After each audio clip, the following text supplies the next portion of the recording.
There we go. Now you should be able to hear all of us. All right. Hi, kids. Hi. Glad to be here. It Glad is you're 3 with us. p.m. on the East, 9 p.m. on our 3 p.m. East, and 10 a.m. Hawaii time. We welcome you all into another edition of This Show is a JK, though I'm trying to figure out, the comments widgets, they were working. Now, why didn't they? They're activated, right? I saw Ray's comment. All right, so I guess I got to do that again. This is Silly Willy night. Let me just do that real quick again. Man, it has been the way my week has gone. Right, I know. I was hoping Sunday would start a new thing. Oh, it's just been one of those weeks where everything got done. Yeah. But God, the road getting there made me want to kick precious animals. Telling you, man, it has been a week, and so we got a lot to talk about for the next hour or so. Right in the middle of football, do the Cowboys play on the AFN today? No, they play Wednesday against the Ravens, who are apparently the NFL's new favorite team since, they moved the game 3 different times, but yet made the Broncos play on Sunday with the wide receiver at quarterback. Yeah. For the same reason they moved the Ravens game 3 times. But, hey, whatever. Everybody's ripping up their hamstrings now, which is nice. So, all right, let's start with this. Now, you're only going to be able to you may be able to hear this, but you won't be able to see it. This is Kenneth Copeland. We're going to start with this. This is Kenneth Copeland.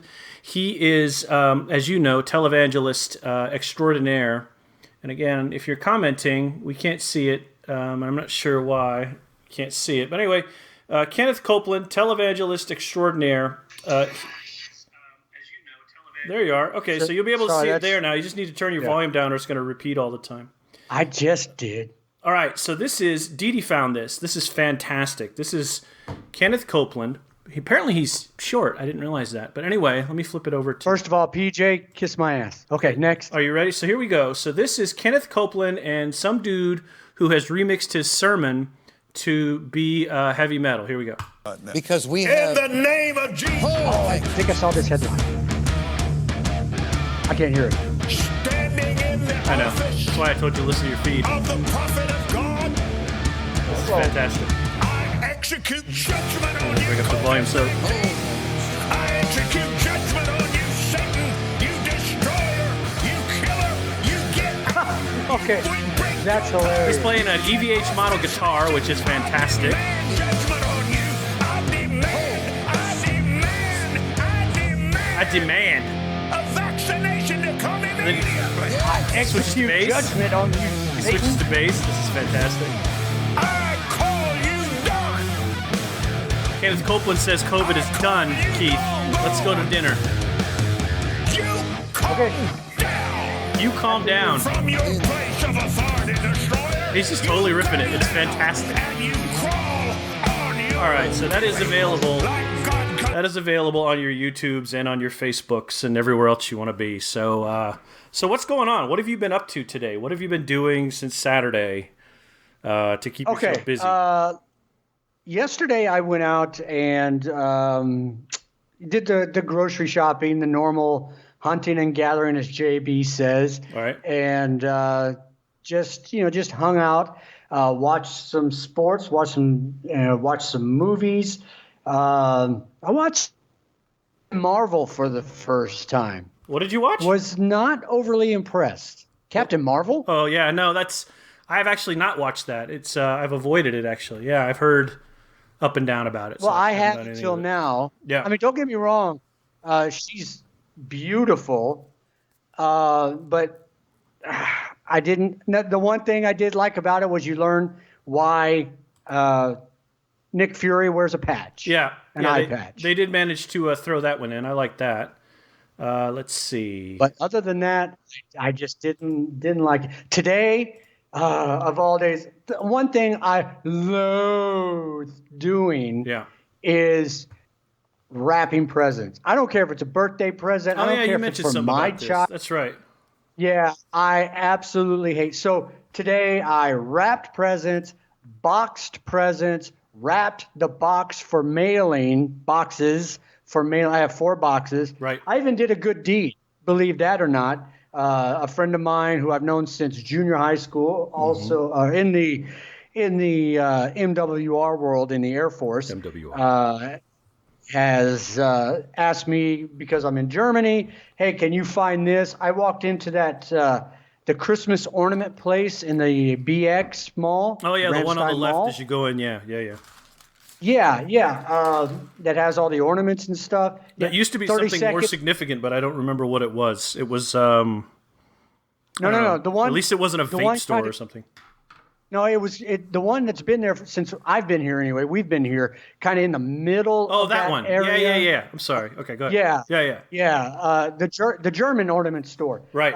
30 seconds. Bam. The jerk Found it. I was store. out of there in less than 2 minutes with what they wanted. So I've done a good deed. Now it's up to the mailing system once I get it mailed to make sure it doesn't get Now broken. you've hit upon mine and several else's irritant, which is the dreaded customs form. Now you hate wrapping I'm presents. just gonna I am a wrapping present, like Samuel L. Jackson said in Pulp Fiction. I am a fucking master. I am a master of wrapping presents. I really enjoy it.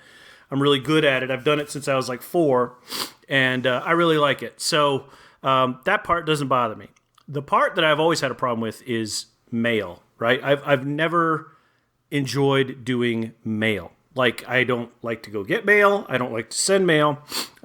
So like if somebody says, hey, can you send me that thing from the thing? I'm like, yeah, probably next year.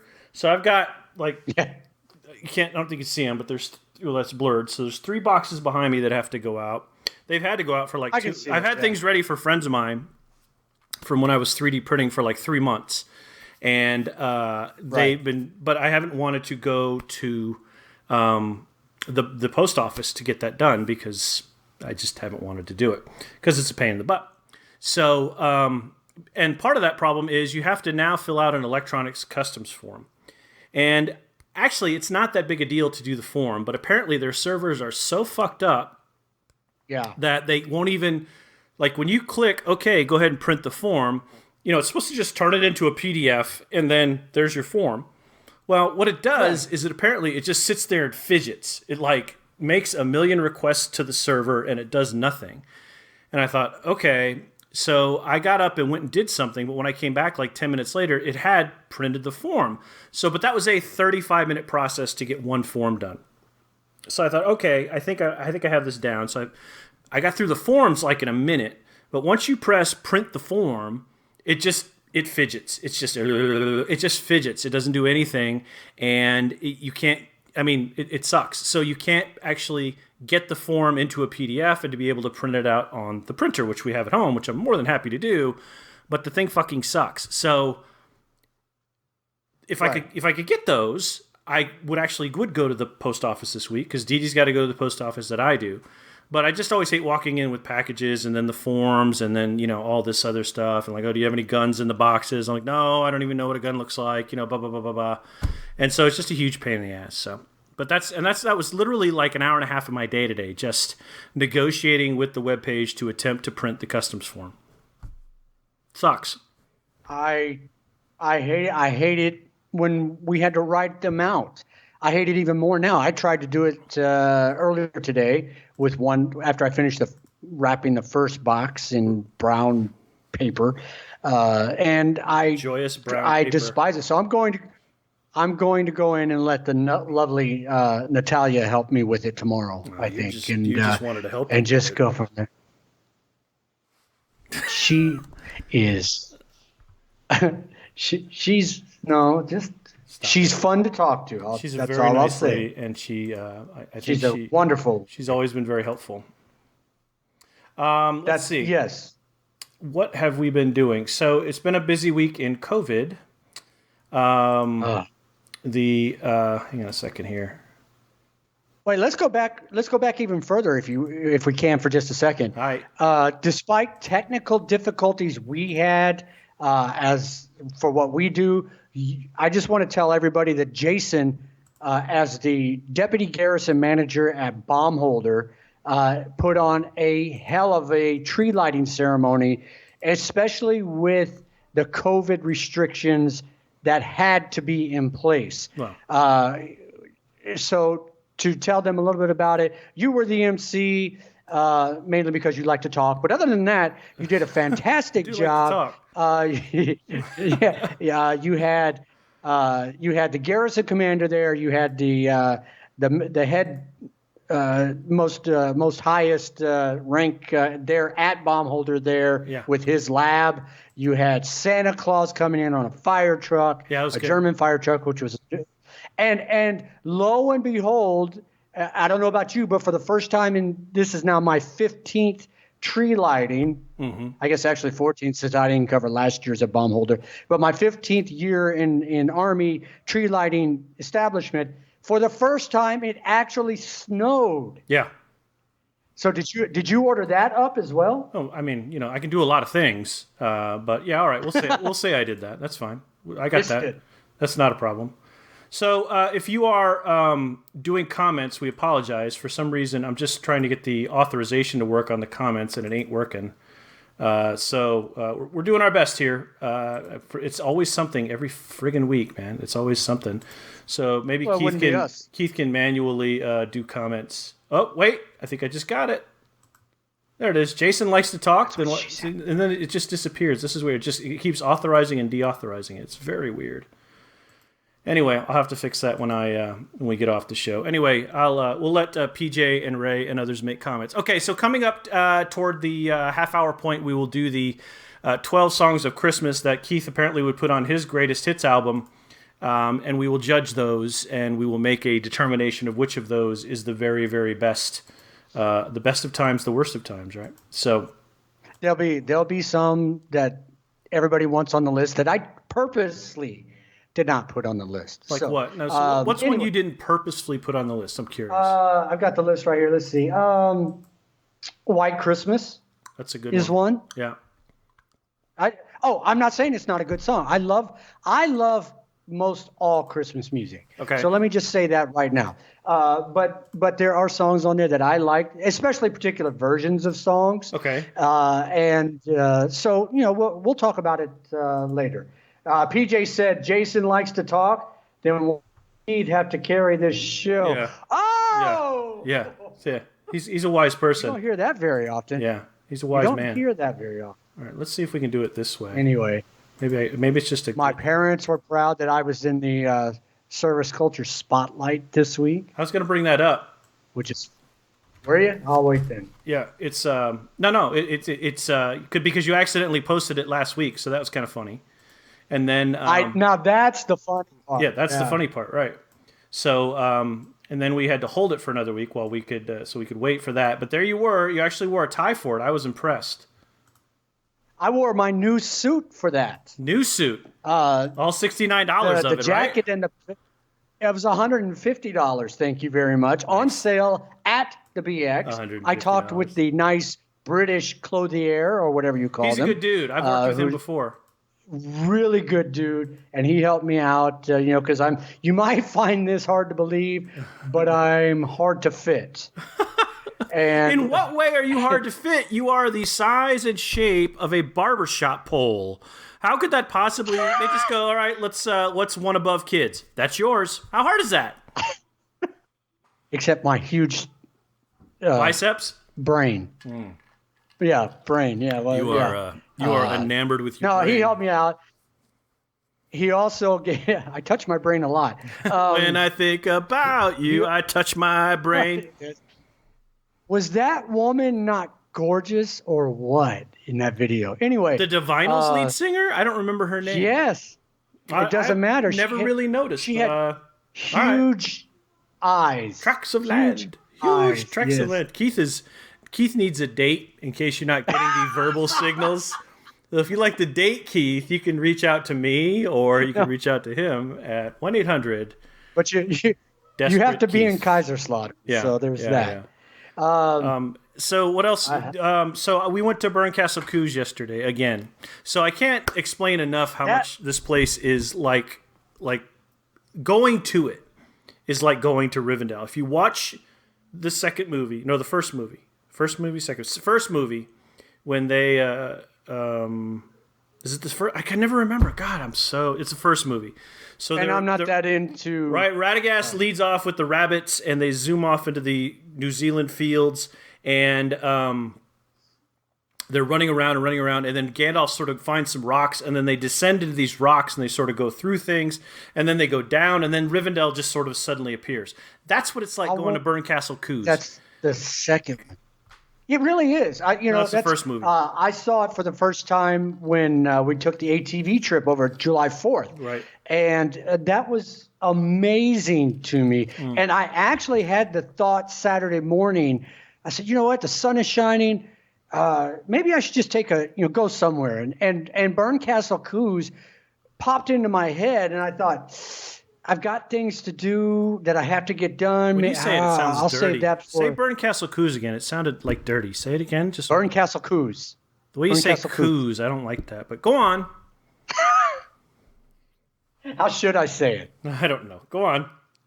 Burncastle Coos. Anyway, it is, and as seeing it for the first time back in July, immediately that part I fell in love with. Now, again, I was still a little wiggy about being around that many people in July. Yeah. Exactly. But sitting there with you and your family, eating outside that restaurant and looking down from the castle above where I nearly died walking back up to the parking lot was fantastic. It was wonderful. It is literally a postcard city. So for people who don't know, this is the time of year when when Germany in general, they put out all the great Christmas markets. And Christmas markets are generally just a collection of tiny shacks with people behind them either trying to sell you wares or sell you food. And that's all perfectly fine because part of what they sell is wine and beer and sausage and sugary num-nums and the whole 9 yards, right? So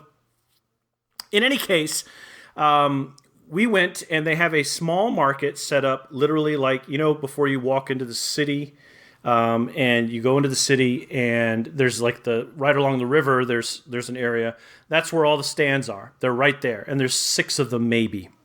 And then if you go into the city, they have stands in the city, but there's nobody in them. They're all just displays. So that's kind of the sad part. You can't sit down and eat anywhere, obviously. You can walk around, still quaint town, looks great, photographic. You saw some of the photos.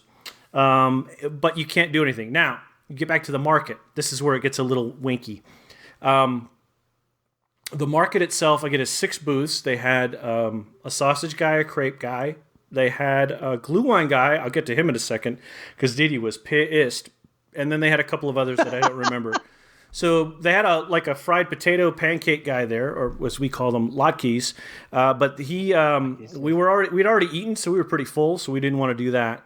And then next to him was the glue wine guy. So Didi's like, you know what? I'm going to pick up glue wine, and I'm going to pick up a mug because she usually doesn't do mugs, right? She usually will not do the mug, but this is like, I want to get one of these. I was like, cool.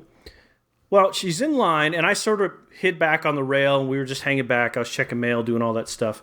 And all of a sudden, she calls me. She's like, where are you? I'm like, I'm literally right behind the glue wine stand.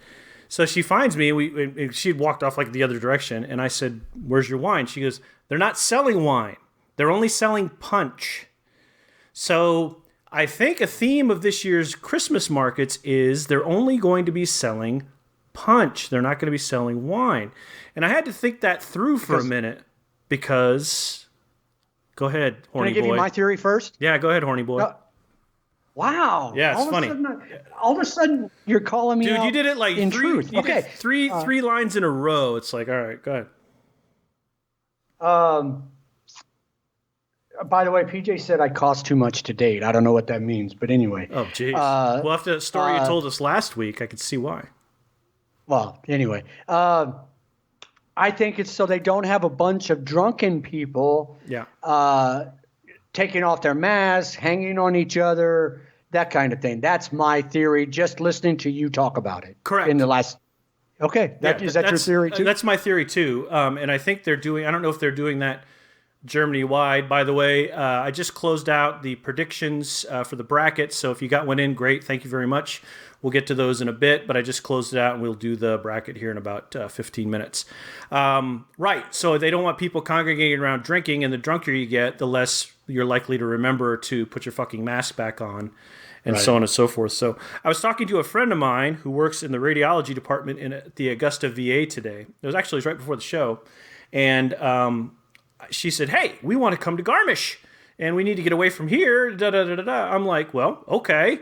I think you could still get a flight, but you're going to quarantine for 10 days, and then nothing's open. You're going to have to get all your food to go, and then most of the big tourist spots are mostly closed because they don't want people to congregate, and there's no private gatherings of more than 10 people from 2 households. So, I mean, if you can find fun in that, please. We would love to say hi to you and the whole thing. But, you know, I wasn't, you know, I sounded a little cynical there, but I was very nice about it, of course.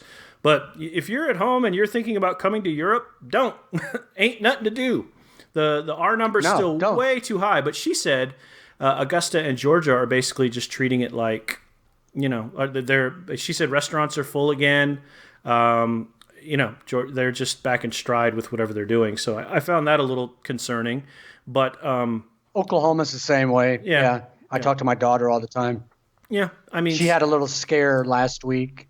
She thought she had popped hot. She felt like crap. Yeah. But it turned out to be negative. She just had a cold that was making her feel down. So good for her. But yeah, it's the same way, you know, and I worry for people like her who are servers, industry servers, people, certainly hospital employees, you know, people like that, teachers. Your wife's a teacher, and you know I just worry. I worry about that every day. There are thousands, if not tens of thousands, if not hundreds of thousands of people in a nation of 370 million people who are vulnerable and could very easily die. I was watching my Facebook feed this Saturday, and I believe I think this is how this person died.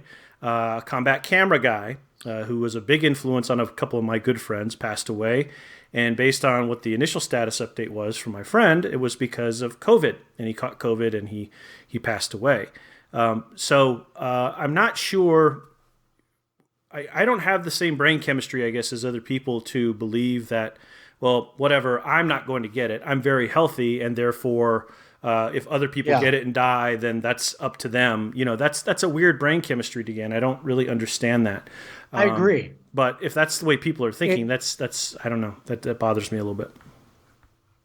And the people that come up with, well, did they have a pre-existing condition or how old were they? It doesn't fucking matter. Right.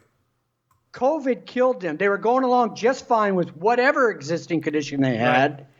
And then got COVID because your dumbass didn't wear a mask. Somebody's dumbass they didn't died. wear a mask. Yeah. Yeah, it's in a general term. Yeah. And it's just, to me, it's the mindset, right? It's the mindset of, if you die, I don't care, or maybe they do care in some weird way. But a lot of the language I hear is, well, if they die, you know, that's kind of how it goes, and we just have to go on. Like, really, we're in some kind of weird murder cult or death cult. I don't know. Very strange to me, but. In any case, you know, all the best to my friends who lost. I didn't know the person, but you know, fellow PA, so obviously a little sadness there. Hey, you're listening to This Show is a JK with your pals Jason and Keith. It's a little past 20 past the hour. We have not dropped any frames since the start of the show, so go us. So the audio will be good. I have a new project I'll be announcing at the end of the podcast. A new writing project, but I'll do that. But while I've got everybody on, this is just a reminder as I switch screens that my comic book, Vorpal, is available at my website, jasontutor.com, and vorpal.jasontutor.com is kind of a encyclopedia of all things about the comic, although I haven't updated it in a really long fucking time. But 3 issues out now. They're all about $5.99 each. You can get them from a number of places, including Amazon, through Comixology. You can get it through Crazy Monkey Inc., through their Facebook page, and many, many other places. So just a reminder, my comic book Vorpal is available to you, $5.99. Eventually will be a graphic novel. Working on issue 4 right now, although that's been really slow going for me. I was excited to welcome back my friend Keith Ewan. He's going to help me with the comic again, and we're going to do that. Oh, really? So, yep, I'll tell you more about that later. And I'm excited to continue to be producing this book and get to the finish line with book 4. So don't forget, jasontutor.com at Forple, and pick them all 3 up. I think you'll like all 3. So, and anyway. That's awesome. Yeah. That's awesome. Jim Heyman, that's Dad, right? Yeah, he's Dad's here. I can't see the comments, Dad, so. Dad's here. And he said, strange walking into banks and Cumberland Farms with masks and not holding them up. I knew he was makes going me to have a joke wonder like that. how much experience does he have going that route? That's funny. He knows about guns. I mean, so that's kind of a big deal. I know about guns. So one of the things. So you remember? Have we talked about the car on the broadcast that we bought that I had to fix like a week later? Have we talked about that on the podcast? No, we have not. I thought we did, but maybe we didn't. All right. So about 6 weeks ago, Dee Dee and I bought a third car with the idea that we were going to get rid of the car that I currently drive. And this car, which I think we bought outright or something, was going to be my default car. Or actually, it was going to be her default car. And then I was going to take her car. Well, a lot of things changed because the car broke down a week later. And it broke down because some sensors went faulty and it was running really weird. And it cost us a lot of money to fix. So we weren't very happy. We weren't very happy with the purchase. We weren't very happy. Is something happening in one of the Browns DeVry College or Falcon Saints game? Is that why you were turning around? I was seeing if my TV was still on because I have this background right here. I was going to keep mine yes, on. It was. I usually keep my TV on right in front of me for the football games, but I have it on so I could see the bracket now. So, anywho, the cars. Right. So, so now we're like, okay, so we'll probably end up selling this car. And then I'll keep my car, and then she'll keep her car. But now I've installed this incredible piece of technology, which is like a whole new radio. It's like from China. It's like an Android iPad, basically, that connects to your system, and it gets the speed. It does everything that, like a modern piece of tech would, and it all plugs in. And I got it installed in under 2 hours. It was amazing. Wow. And it works great, and it works. And so what I'm going to do this week is drive it, and now I got to see if I want to keep it or not. Because I like the tech a lot, and if it works well, then then we may go back to the original plan. But then she'll keep her car, and then I'll keep. Yeah, no, the Kia is the one that's solid. The gray car is the one. It's a 2004 Infiniti FX35. Right. And obviously 2004 cassette deck and CD player. So right on the cusp of trying to figure out what the hell they were going to do with this stuff. And so it has no tech. The owner before me had installed a Bluetooth mic and thing that kind of connected to the satellite system, and it worked okay. It was fine, but again, I've grown up in the tech of cars for so long now. I'm like, I felt like a pilgrim. So I got this thing installed, and the radio's on there, and I mean, the navigation is really cool. And so tomorrow will be the first dry run to actually drive the car. And so now I'm kind of giving second thoughts about maybe I'll keep this one and sell my Kia. So I don't know if any of you have ever done that where you've had to like rip out your whole dash. I tried to do that with a Mini that I had like 6 years ago, and it was very costly and it didn't work. And she has not forgiven me since then. So she was pretty pleased that I got this one to work. Do you ever do any major auto work were you ever like a car guy? No, I installed a stereo or two very... what's the word? Haphazardly. Yeah. A buddy of mine in high school. Yeah.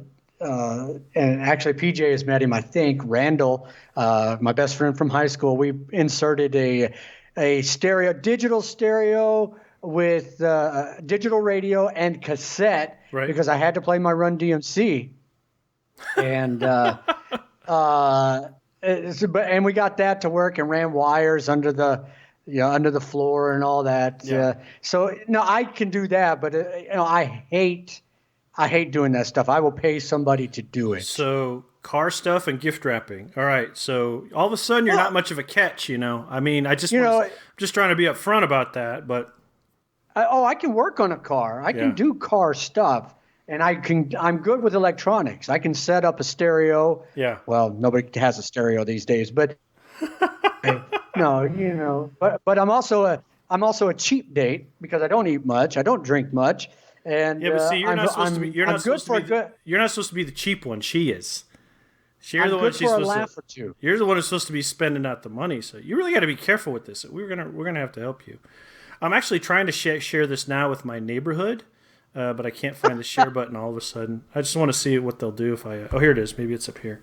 Yeah. So I've always worked on cars. I may have stolen a car stereo or two when I was younger. Don't let that get out. I'm sorry. What?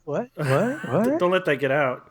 Okay, I'll keep it a secret on our podcast. Good. Don't let anybody know that because I don't want to embarrass myself. So, but yeah, it may have been something like that when I was younger. Something, But in any case, I've always worked on cars. I mean, like I had to change an alternator to a Renault that I bought from my boss in like minus 20-degree weather. The alternator weighed like 60 pounds. I had to do it. I had to get my car running the next day.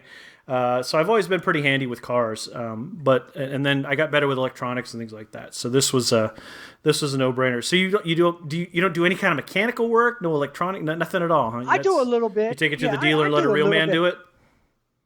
I do a little bit, but I'll tell you what, the last time I tried to do something significant, like change a headlight bulb. Yeah. You can't just reach in, Nope. twist it, pop it out, and change it anymore. Man, this was on my 2009 Avalanche. Yeah. So this was just a few years ago. Right. And I looked it up how to do it. You have to go in the wheel well, turn your tires to a certain angle, get under the mud guard, get up in there, take this out, take that out. Bullshit. I'll go to Walmart and let them do it. It's a big deal. And that's the way they've sort of begun to design cars. And now cars and other companies have started to do, like John Deere. John Deere has had a policy in place for a very long time that basically says you can't repair their tractors. It's illegal. They have to repair their tractors. And if you try to repair it, it's like against the law or something. I forget what it's called, but that's why they void the warranty. Yeah, a lot of farmers are fighting for something called right to repair, and just to be able to go buy the parts and do things like that. But they're not doing it. I've never heard. Yeah. And Tesla's the same way. Like you can't work on a Tesla, I don't think. And a lot more car companies are moving in that direction because hi, Connie Maurer. They're trying to get in that mode of taking your money in any way they can. So right to repair is a big deal. So, you're right. It became a big deal to replace a brake light because you can't just replace the light. You got to take out that whole big mass of plastic, and I've seen it in that case as I've seen it with the light. I mean, it's just, I've gotten used to it. When I was younger, I used to have major, major repairs. Now that I've gotten older, I've been pretty lucky with the exception of what happened to the car a few weeks ago. It didn't do it. I've been lucky and not had major repair need. Knock on wood. Bracket coming up in about 10 more minutes. So, all right, I showed you the Kenneth Copeland thing. What else did you want to talk about? What do you got? Oh, did you see the video of the high school football player? Yes. That tackled the ref? Yes. That upsets me so much. Why? That kids, well, just because kids, how do I say this?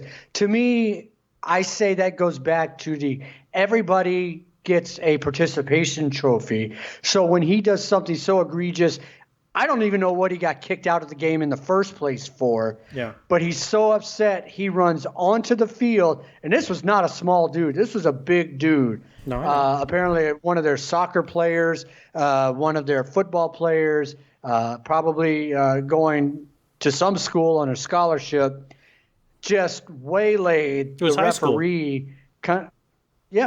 High school and hurt the referee. Yeah.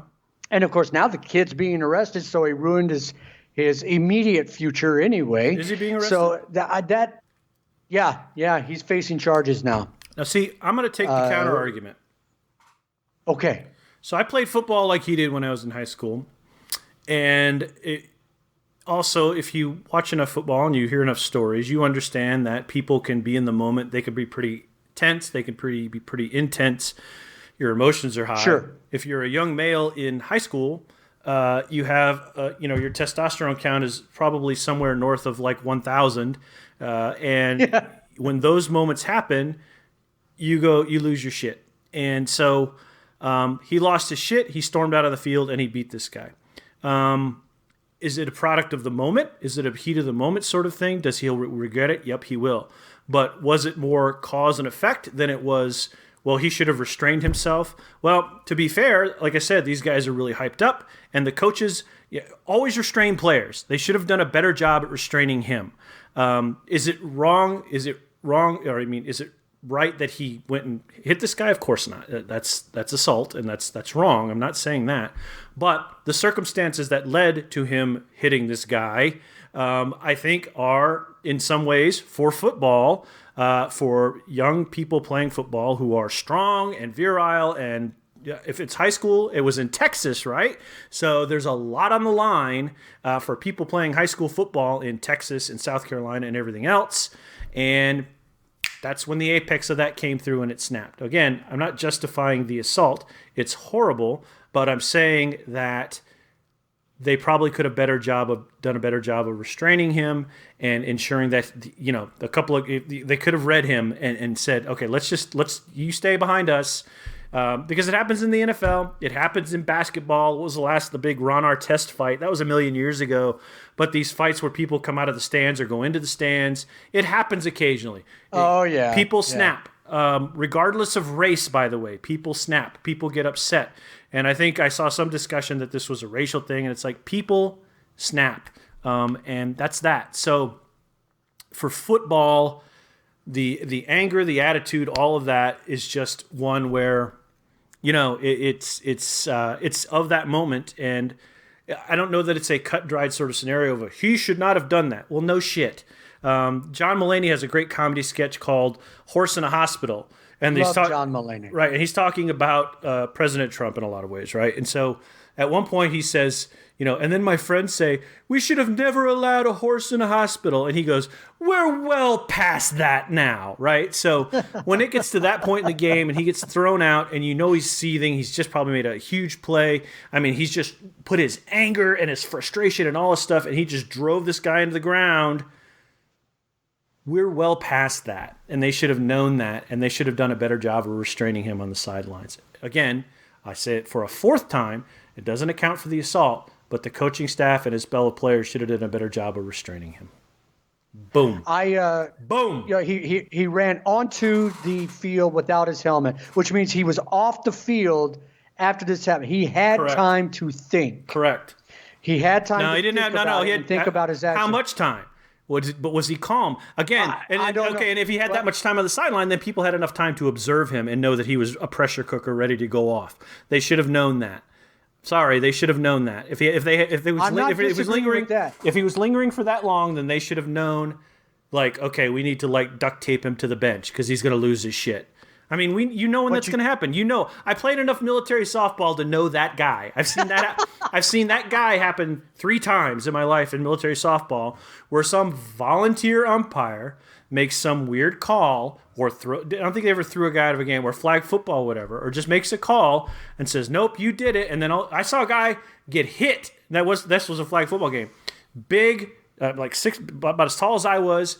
The referee said something like, "No, you held the guy," and he just hit him right in the face. And the ref went, boom, and just was out. And that guy got arrested, Article 15, the whole thing, right? I get it. I got it. So I've seen it. But the bigger point is that was a little fast. That was like boom, boom. But I've seen it where, in softball especially, where a guy goes back to the dugout, they'll call him out or say he didn't do something, or, you know, hey, stop being so aggressive. That's a big one. Hey, stop being so aggressive. It's not real baseball. We're just playing softball out here. Be competitive, but don't be that way. And I just saw some guy get off the bench. He was bigger than I was, rush out and basically just almost kill this guy. So again, there's a culpability here with this kid. He's a kid. And he's not an adult. And it's important that we remember that too. So anyway, it's a great. I forgot all about that. That's a great thing to bring up, by the way. You don't see it from a 19-year-old college kid playing college football. Now they may go on the bench. And, you just don't see it as often now, because in college, I think the stakes are even far greater than they are in high school. For high school, you're shooting for a scholarship. College, you're shooting for one of 524 NFL slots, right, or whatever it is, 32 times 51 or 54 times 32, so 1,500 slots on an NFL team plus practice squad. So either way, you're shooting for an NFL slot, right? So yeah, you don't want to do, but it still happens. It still happens at smaller colleges where the discipline and the coaching staff, as PJ noted, Meta World Peace, exactly right, PJ. I've got my comments up finally. He said, it is a reflection of his coaching staff. Yep. Couldn't agree more. Yeah. Because they're children. And I hate when people say, these young men. Nope. They're children until they turn 18. They're children. They're children. They're children. People forget that too often. And they don't want to remember it. They're children. And that's it. They're children. That you should treat them like children. And then his actions cost his team. Now, PJ says they pulled themselves out of the playoffs. I think I think I read something. PJ, you may be absolutely right. I think I read something which said they were dismissed from the upcoming playoffs. Right. But either way, he cost his team the playoffs, one way or the other. Yeah. So it's very frustrating. And you hit on something that I've always hated, and even and called this self-loathing, because I've been on the umpires a little bit in my children's games and that kind of thing, and when I was coaching and that kind of thing. But I never got outrageous about it. Oh, come on, that's a bad call. Oh, you missed that call. Whatever. I've been thrown out of 3 games and 2 bars. All 3 games were when I was adults, and both bars obviously were when I was an adult. And I deserve to be thrown out all 5 times. I get it. I mean, I understand, but I was an adult, right? Yes. And I should have controlled my actions, but instead I get competitive, and I start to get, I want to win. And, you start to get that thing going that I think maybe it's in men more than women, but maybe not, where you want to win. And how dare you tell me I did something wrong, and go fuck yourself for thinking I was going to round a second when I knew it was not legal to round a second. I was just advancing to the base. Oh, you didn't think so? Well, fuck you. What do you mean I'm thrown out of the game? What do you mean I'm thrown out of the game? I was thrown out of the game. I mean, I can think of all 3 times. So, I mean, that's a thing that happens, right? Because it absolutely does. I'm as competitive as fuck. And I haven't done a lot of things to be competitive at lately, but if I'm doing something, I'm competitive as fuck. Speaking for myself, right? So I think 5, maybe 6 that I've been thrown out of something, and but I was an adult. If I was a child, I would expect my parents to take care of business, and the coaching staff who was overseeing the children with me to take care of business, and for them to teach me that lesson as I got older. You're listening to This Show Is a JK, and watching if you're on Facebook with us. Thank you for joining us, Dad and PJ, all the usuals. We really appreciate when you come in. As always, this podcast is available on iTunes, on Spotify, on all the great places on audio. We appreciate all the downloads over the past couple weeks, despite the fact that we've been gone. I think we are back into a regular rhythm of Sunday night at least, either at 8 or 9. We did 9 tonight. We might do 8, but whatever Keith wants is what we'll do. We'll figure that out. But anyway, also, we're probably going to change our streaming platform to YouTube. That'll probably happen in about a couple weeks.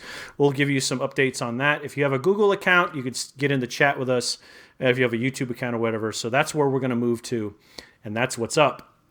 Also, I should say that I have a book called 7 from the System. Now, you can't see this, Keith, but Spider-Man is reading my book right now on screen. It's very exciting. Oh. But 7 from the System is my collection of short stories. It's also based in my comic book universe, which you saw in my comic book earlier, and 7 stories that are based in that universe, based on cooking and chocolate and gambling and all sorts of things that have very little to do with science fiction and very much to do with telling human stories. So I hope you'll check it out. It's on Amazon right now. 7 from the System. It is very much available. You read it. You liked it, right? I really enjoyed it. Yeah, it's very good writing. Feels weird giving you compliments. Very good writing. Yeah, I like the compliments. I just want you read it, so you're the only one I got on the air right now who can give me a testimony. So testify, very bitch. Compelling stories. Yes. Yeah. So anyway, I very much appreciate that you do that though. But anyway, pick it up right now on Amazon. It's about 150 pages. It's a great commuter read. It's a great airline read. You'll be in and out of it before you know it. And it's available in paperback with a cool cover that I designed that I still like. Anyway, 7 from the System, Amazon.com. All right, are you ready to run the best testimony? The best testimony I can go with is after each story, it left me wanting more of that story. I like that. See? So that's good stuff. All right, and as I said, I will announce another project at the end of the show and what you can do and why I'm doing that. So, all right, it's time for your bracket, bozo. Do you have it in front of you, or do you need me to narrate it for you? I have it printed out because I can't see it on the screen. All right, I will make all of the scoring adjustments If you have your prediction in, thank you. I will give you live updates as that goes on. Go ahead and run down your first round seeds for us. So my first round seeds, and again, if you remember, if anybody new is watching, I don't make the. I let the computer pick the seeds. So let's see. Because he can't fix his own cars or do his own technical work. But go on. You can kiss my skin. The 10. Let's see. Yeah. Okay. All right. In the first bracket, Grandma got run over by a reindeer. Yeah. Against Do They Know It's Christmas Time at All? Feed the World. Which I've heard about 80,000 times on Friday. I heard it once. On German radio. I listened to this internet station called Riviera Radio, which is based down in Monaco. And they play all this flaky 80s and 90s shit that people on yachts like to listen to. And that came on. And I was like, oh, I haven't heard this in a while. It was pumping. It was good. So, yeah, all right, go ahead. Bob Geldof produced that. Okay. Bob Geldof did produce it. It was all British people. Rudolph the Red-Nosed Reindeer. Had a very shiny nose. Versus any rendition of Carol of the Bells. What'd you say? What? Nothing. PJ said he's too horny for that stuff, Jason. Go on. Continue with the seeds. Oh. Carol of the Bells. Okay. Do You Hear What I Hear? Which I prefer the Whitney version, but anyway, against Hard Candy Christmas. I don't even know what that song is. From Dolly is. Parton. Really? All right. Oh, it's. And I like Dolly Parton, but I don't know what that is. Yeah. All right. Little Saint Nick. Yep. Versus Santa Baby. That's a tough one. So that's the first round. All right, let's go. Pick one. Let's do this. Grandma Got Run Over by a Reindeer versus Do They Know It's Christmas? The 8-9. These are both two pretty good songs. By now, they're both considered Christmas classics. You know, Do They Know It's Christmas? Sure. Is 84, I think, or 83, 84, 85, somewhere around there. Made up by Bob Geldof, and George Michael was in there, and Bono was in there. All these old people. All the British 80s people. Paul Young, who I like immensely. Boy George. Yeah. Sade was in there. And Grandma Got Run Over by a Reindeer, which is classic American Christmas carol fare, if there ever was. So that's Annabelle. I think I'm not sure if she's voting or if she's just talking, but. So Grandma Got Run Over by a Reindeer versus Do They Know It's Christmas? I got to go with Grandma Got Run Over by a Reindeer just because Do They Know It's Christmas is pretty heavy fare, and I like when I hear my Christmas songs, I want it to be about 90% this kind of satirical crap, and then the 2% of the more heavier, brooding sort of hymnal Christmassy things. Right. What about you? I like Do They Know It's Christmas? But that's I'll go with Grandma Got Run Over by a Reindeer just because it's uniqueness. We would have had our first coin flip since coming back. All right, so we go Grandma. Do you have a coin? I don't even have a. I got to find one, but I'll get one. Go ahead. I have advanced Grandma. Okay. Move on to your next one. I'll find a coin. All right. Rudolph the Red-Nosed Reindeer and Carol of the Bells. Well, as I told you before, we'll flip my friend John Young's patch, which is this. This has this on the front and has this on the back. I can't see what it is, but okay. It's a public affairs patch that he got made in Afghanistan. It says no mice, no comment. Oh, that's cool. So I'm guessing his tent had mice or something weird like that. And then the back is just Velcro. So just the Velcro side is yours if we have to flip. Okay, so Carol of the Bells is my favorite Christmas carol, which we've talked about before, followed probably pretty closely by Little Drummer Boy. See, because I like the more brooding hymnal stuff when I'm in a mood, but but Rudolph the Red-Nosed Reindeer, I mean, you really can't get much more Christmas than that. So if I were picking here, I would pick Rudolph the Red-Nosed Reindeer. Because I just think more people identify with it. And again, when you hear it, you're just kind of like, oh, yeah, Rudolph the Red-Nosed Reindeer. You just know it. So that's a tough one. No, we don't. Dad, I don't have a challenge coin. I gotta keep one handy. I just forgot to bring one. So we'll use this dumb And all patch. mine are in a glass case. Okay. I'm in a glass case of PJ, emotion. I've been practicing. The problem was when I flip it, I look up into a light and I can't see. Anyway, You can't flip I worth lost a it in shit. the lights. He hurt himself. I like Rudolph. It always is in the back of my head that Rudolph was created to sell something. Yeah, they were all created to sell something except for the very biblical ones, of course. I love Carol of the Bells. Right. It's just one you can go dun dun dun dun dun. Yeah, dun, and dun, there are dun, great dun. like Joe Satriani versions of it. There's a Steve Vai version, I think. They're all great. They're all fantastic. So What you got? I'm going with Carol. So flip your patch. All right. You get the crummy Velcro side, and I get the shiny, not Velcro side. Of course I do. Here's the flip. You win. Carol of the Bells moves on. And I win too, because it's my favorite Carol, so I just don't want to be playing favorites there. All right. Okay. Do you hear what I hear against Hard Candy Christmas? You don't know what Hard Candy Christmas is. I don't. I have no idea. So, Basically, it's a Christmas song from Dolly Parton going back to her roots, saying that like her basically all they got brown for roots Christmas or blonde was roots? her roots. Her root. All they could afford for Christmas was a 25-cent sack of Hard Candy Christmas, or hard candy. So that's what they got for Christmas. Not like the Bullet Boys singing Rock Candy then, nah? No. All right. So we'll take that. Keith is frozen up, I think. What? There he is. Oh, there he is. Okay, you're back. Now, what I said was not like Montrose's Rock Candy, right? Right. And I said no, and then it dawned on me what you were talking about, and really no. I don't really have a choice here. So I would what you pick, got? I would pick Do You Hear What I Hear because I don't know the other song. I've never heard of it, and I've never had seen it on a CD and gone, okay, is that you, Santa Claus, Santa Baby? Oh, Hard Candy. I've never seen it. So Do You Hear What I Hear is going to be my winner there.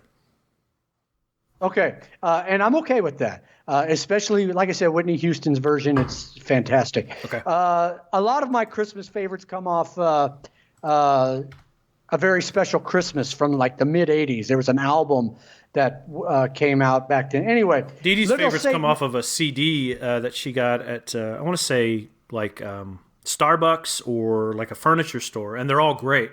They're all great Christmas tunes. Louis Armstrong and some others are great. Go ahead.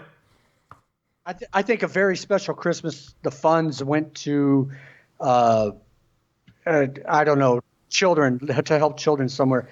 And it has one song from one of my favorite groups that I absolutely despise. I loathe. It's Christmas in Hollis by Run DMC. I can't stand it. So anyway. But you like Run DMC, right? You had a sweatshirt on this Run weekend. DMC. I hate that song. All right. Okay, anyway. And of course, I hear it every Christmas. Little Saint Nick. You're a rock candy baby. Sorry, go ahead. Little Saint Nick against Santa Baby. And sticky.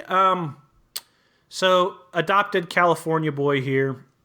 Little Saint Nick, classic Beach Boys, Brian Wilson-y Christmas tune. Santa Baby goes into that small collection of songs that are sort of sexual. You've got that. She's a gold digging whore. You've got that one. What's the one that nobody likes anymore? It's da da da. It's cold outside. You know. Yeah. Baby, it's cold outside, or whatever. Maybe it's it is. cold outside. I can't remember. It's not on your list. So I don't remember. Dean Martin. No, Dean Martin. Yeah. Why don't you stay here so I can put some roofies in your drink? Because that's what everybody thinks. Well, whatever. It doesn't say that. I like that song, but it's only appealed to me on a very limited basis. It's well written. Yeah. But again, it's a very sort of like, it's a very situational Christmas song. Like if I hear it come on after like Rudolph the Red-Nosed Reindeer, something's going on. So I don't know. But Little Saint Nick is a fun, cool little Beach Boys tune. That's the one I would pick. Okay. So do you want to see where we stand before I go into the next bracket? Did you pick Little Saint Nick as well, or did you just sort of Yes, say, I did. Okay. Yes, I did. Yes, I do want to because Madonna ruined Santa Baby for me. Santa Baby, shut up. Oh, I forgot she did that. That's right. Yeah. All right. So let's look at the predictions so far. Again, we have 8 of them, and here we go. Let's see.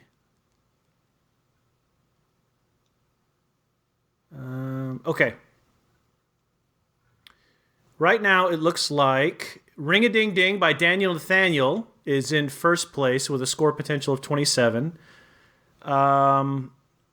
Let's see. His Heart Grew Three Sizes by Matt Davis is 27. so it's Matt Davis and Daniel Nathaniel are coming at us. So no problem there. Hippopotamus for Christmas, that is 24. Christmas Elf, that's my dad, I think, 18. Grinchmas is 18. And then Reindeer Games is 12. And Julie put in a prediction. Julie? She had Santa Baby at the top, though, and that is 10. So sorry, Julie. Not going to work out for you this time around. Okay. Sorry, let's get back to it. Okay, but neither one of us picked I dig Santa Baby, but I just think it's a very situational sort of deal. Okay, back to it. So we're in round 2. Let's go. So round 2 has the Grinch and Grandma, Holly Jolly versus Grandma. Carol. Yep. Rocking Around the Christmas Tree, Do You Hear What I Hear, and Little Drummer Boy and Little Saint Nick. So where do you want to start? Let's just start from the bottom this time. Little Drummer Boy and Little Saint Nick.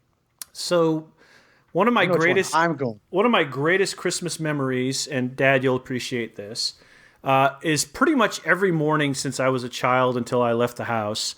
My mother would play the Ray Conniff Christmas album. Now I think there's only one because that's the one I found on Amazon.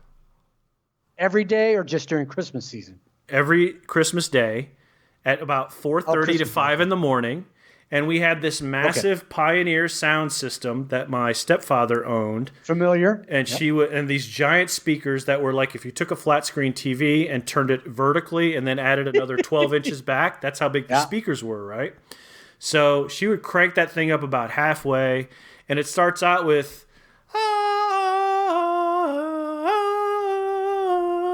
Jolly Old St. Nicholas. When you hear that at whatever decibels they were playing it at, your ass wakes up and knows it's Christmas. Wow. So anyway, I say all that to say the version of Little Drummer Boy that's on that particular record is my favorite. And it's Tell me awesome. It's Bob Seger. It's awesome. And so I like Little Saint Nick a lot, but because of that version of Little Drummer Boy, that's the one I'd pick. I'm picking Little Drummer Boy. It is my favorite Christmas song, and my favorite version is done by Bob Seger, believe it or not. And I'm not a huge Bob Seger fan, but I love it. And I forget, I didn't fill out the bracket. Oh, okay, never mind. So I really like it, but I like all versions of the Little Drummer Boy. So Little Drummer Boy goes on. Right on. Very good. So I'm glad we didn't argue about that. Let's go to 412. Holly Jolly Christmas. Yep. Versus Carol of the Bells. Carol of the Bells. I like the Holly Jolly Christmas choice. That's a good memory. You go first here. Have a hol. I'm going with Carol of the Bells. Okay. Holly Jolly Christmas made, I think, most famous by I think it was Rankin and Bass Christmas special, where they had the stop motion animation, and Burl Ives did the voice of the snowman, and he did all the songs. Burl Ives was a gangster back in the day, by the way. He was really cool. So Holly Jolly Christmas was part of that, I think. But it's a great Christmas tune, and it definitely falls into those sort of traditional happy ones that come up. But I would pick Carol of the Bells here, too. So let's go with that. Ah, look at us. All right. See, I went with my boy this time. All right. Annabelle's in the other room. She went, yay. All right. All right, rocking around the tree, and do you hear what I hear? Who has done? I'm trying to think who does the definitive version of "Rocking Around the Christmas Tree." I'm thinking there's Brenda Lee came out with it way back. That's who I'm thinking of. Yeah, it must be it. But then Hall & Oates did a. Oh, I remember that one. Yeah. Yeah. "Rocking Around the Christmas Tree" is a great song. "Do You Hear What I Hear" falls. And it's different. Right. "Do You Hear What I Hear" falls into the sort of heavy brooding, "Do you hear secular, what I hear? Said the goat to the frog up on the post," or whatever the lyrics are. I don't remember. That's not how it goes at all. That's not at all. So I would probably, this is just a gut feeling. I'd probably pick "Rocking Around the Christmas Tree."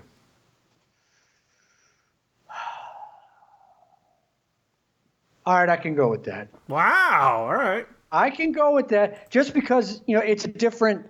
By the way, another Hall & Oates song. I can go with that.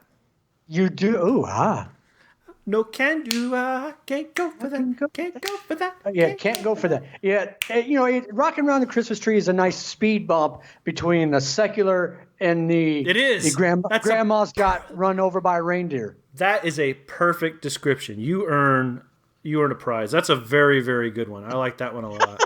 Just send me my T-shirt you've been trying to send me for the last I got to year. send like 4 other people their T-shirts too. Yeah, that's fantastic. All right. So the Grinch, The number 1 seed. You're a mean one. against Grandma. The Grinch versus Grandma. And just so you know, and we talked about this. I think we talked about this at the tree lighting the other night. The Grinch does not hate Christmas. No. The Grinch just hates the people of Whoville. Grinch has a hard I time can with understand people. hating people. He's an introvert, wants to do his own That's right. thing. People keep making noise. This is a tough one. These are probably 2 of the most definitive Christmas songs, carols, whatever they might be, in the library. Literally, when we were coming back from Bernkastel Coups, I tuned in the AFN 360 holiday channel on my phone, played that through the car. Unfortunately, they don't allow you to play it in the background, so that's kind of a pain in the ass because I needed my navigation to be on for at least the first part of getting out of Bernkastel Coups. And but anyway, that played Grinch, and that guy has a phenomenal baritone. It is just He really, really does. like he had a number of Pall Malls before he sang that one. So I mean, it is phenomenal. And then you got Grandma got come over by a reindeer. I mean, again, just this is a tough one. And who was it? I think it was your dad. Yeah. Let me look back. Yeah, Last thing he Great said was- Redneck song is what he said. Yeah, he said Bing Crosby. I don't think that was Rockin' or Do You Hear What I Hear? Maybe it was. He's saying, I know he did one of the better versions of White Christmas. I would pick the Grinch here. Like Christmas. I'm going with the Grinch here. Yeah. Because anybody that can work slunk into a song gets my vote.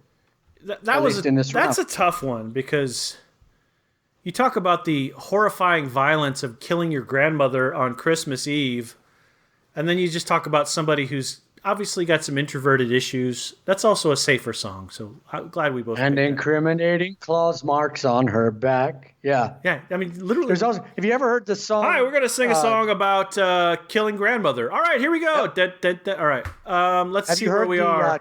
12 Pains of Christmas? No, but I want to write a song. I'm going to write a song, I think, this week called I'll Be Somewhere Else for Christmas instead of I'll Be Home for Christmas. I thought about it in the car, and I think this year. I think I can do it. Okay. This year. All right. I had put in a bracket to test it out earlier, so to make sure it worked. That doesn't count. So Matt Davis in the lead now, definitively, actually. His heart grew 3 sizes, 25 points. Reindeer Games with 12, although a potential of 12 points. Daniel Nathaniel's still in the running. Hippopotamus for Christmas still in the running. Grinchmas, I missed that one before, still in the running. Julie's prediction up from the bottom, but not in the running. And then I believe that's my father, sort of still in the running. Anyway, that's kind of where they are. So, okay. Okay. So he went from first to last? Pretty much. Ouch. No, Daniel Nathaniel was first. He's now in. Oh, okay. He's kind of in third-ish. So, all right, let's get back to it. Let's see. All right, final four. Start? Final four. Let's start with the 2-3. Rockin' Around the Christmas Tree and Little Drummer Boy. I would pick Little Drummer Boy. Case closed. I'm going with Little Drummer Boy, my favorite song. That's it. That was It's going to be hard to make me not do that. We've debated this. And then The Grinch and Carol of the Bells. That's tough. Yeah.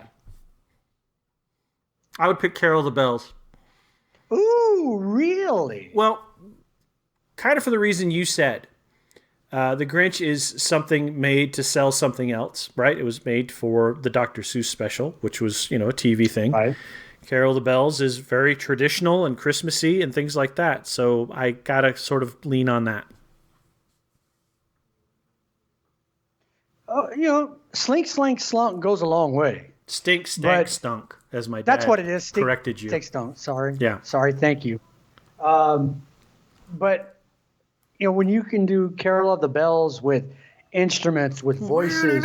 Yeah, I think Mannheim Steamroller does one. I've never really understood what Mannheim Steamroller is, but I'm pretty sure they do a pretty good version of that as well. Man, going to high school and then my first years of college in the Omaha, Nebraska, thing. Chip Davis, who is in charge of Chip Davis.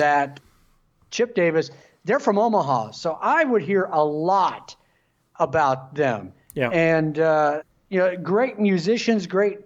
They do songs great. I'm going with Carol of the Bells as well. So we have Carol of the Bells and the Little Drummer Boy. I didn't think Are we that checking? would Are we going We've got to two very traditional Christmas songs in the final. All right, no, we don't check. We don't check until there's a winner. On this round, we don't check there's a winner. I want to remind everybody listening or who will watch later. Yeah, I know there are a ton of other Christmas songs we could have put on this list. Number one, we keep it short to 12 so we can get it done within the time limit. And B, try to pick some different ones that are not just classic, not just eclectic, whatever. So here we go. Carol of the Bells and the Little Drummer Boy. Carol of the Bells.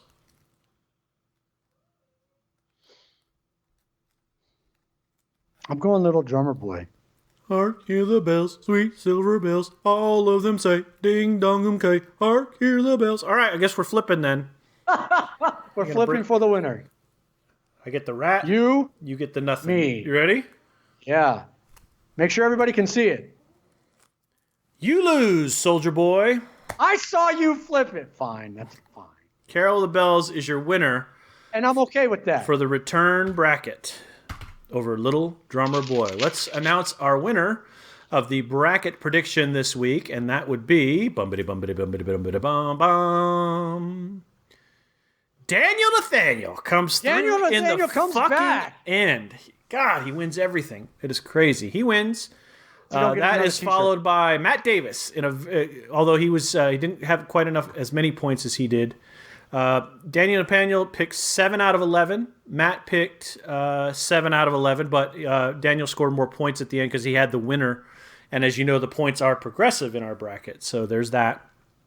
Dad, you finished. You only got 3 of 11. You really need to learn how to read our minds better than that, Dad. Come on now. Really, really. And PJ, you would think you would know how to read my mind. That's right. By now. Come on. So congratulations. Thanks, everybody, for all the regulars for returning to the bracket again. We appreciate that. We will come up with our bracket for next week. I think it'd be my turn.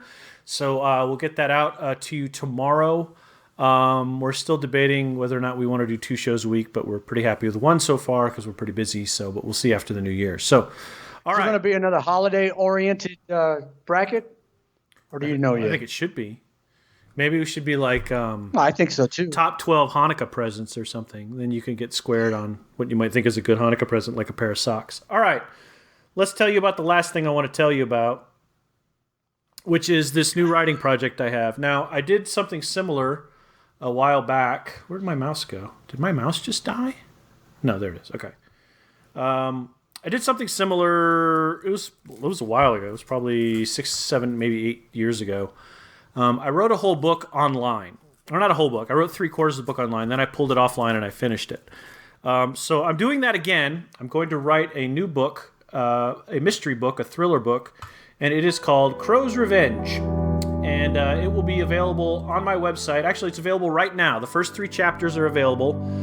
You can go there and read this little murder mystery that I have come up with. And it is a work in progress, and that is really important because I'm essentially writing it and posting it. I'm not editing it. I'm just writing it and posting it. And the idea is I get motivated by posting my work online and people seeing it. You get something to read pretty much. I don't know if I'm going to do it every day, but it'll probably be at least 1 or 2 chapters every week. So the address is crowsrevenge.jasontutor.com. It's a mystery based in my hometown of San Diego, and about a guy named Nathan Crow, who is also a pilot. So I hope you'll check it out. It is at crowsrevenge.jasontutor.com. And again, the first 3 chapters are posted, so that'll give you something to look at. You can read it on your phone. I've set it up in such a way so you can read it on your phone pretty easily. crowsrevenge.jasontutor.com. That is the new writing project. And it's already got, I think, 6,000 words in it. So you got a lot to read there, Keith. Nice. So that's ready. What else you got? I got, let's see, what else did I have? Who does Dallas play this week? Dallas has the Ravens on Wednesday. Robert And don't Griffin get me started III, a about hamstring the injury. And then I read about 4 other people that were hamstring injuries. It's crazy. Yeah, supposedly Lamar Jackson's supposed to be back. Supposedly. We'll see. They've moved the schedule 3 times, so whatever. For the life of me, I can't remember who the Raiders are playing, but it's late. So, all right, we should wrap this up. Any final words, sir? Rest in peace, Squiggy.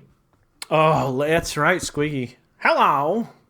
David Lander. I was going to do that at the very beginning to see if you could pick up on it. He and Lenny were the original Kramer. They used to open the door and just hello, Yeah. to Lauren and Shirley, which would be very. If you did that on today's, on TV now, it'd be kind of rapey if they're just opening the door on 2 women's apartments and just going in. All right, we want to thank you for listening and joining us and watching us and doing all that. We appreciate that very much. Again, you can catch us on iTunes, Spotify. If you want to catch the audio replay, that is usually posted either today or tomorrow if I'm too tired to do that. But you can catch it. The best thing you can do is subscribe to the podcast on your phone through your Android or through your iOS podcast app. You can also subscribe on your PC. There's a number of ways you can do that. Tune in your Spotify to us. We're getting a lot of more hits on Amazon Music for some reason. We very much appreciate that. Because we're fucking fantastic. That's right. However you consume sound, we're in one of those venues. So go find us. We would really appreciate that. So again, everybody, thanks for joining us. We will see you next week. And thanks very much. Carol the bells. Winner, winner, chicken dinner. Bye, folks. Wear your mask. Be safe. Ciao.